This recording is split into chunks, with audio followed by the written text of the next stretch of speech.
बाप माझा बाप शेतकरी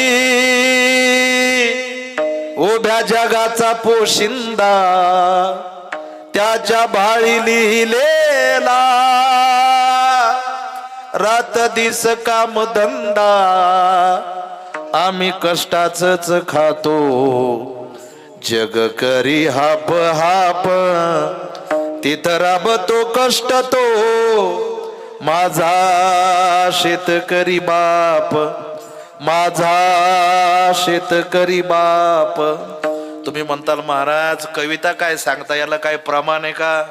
याला प्रमाण बी आहे काका। माझे तुकोबाराय सांगतात बाप करी जो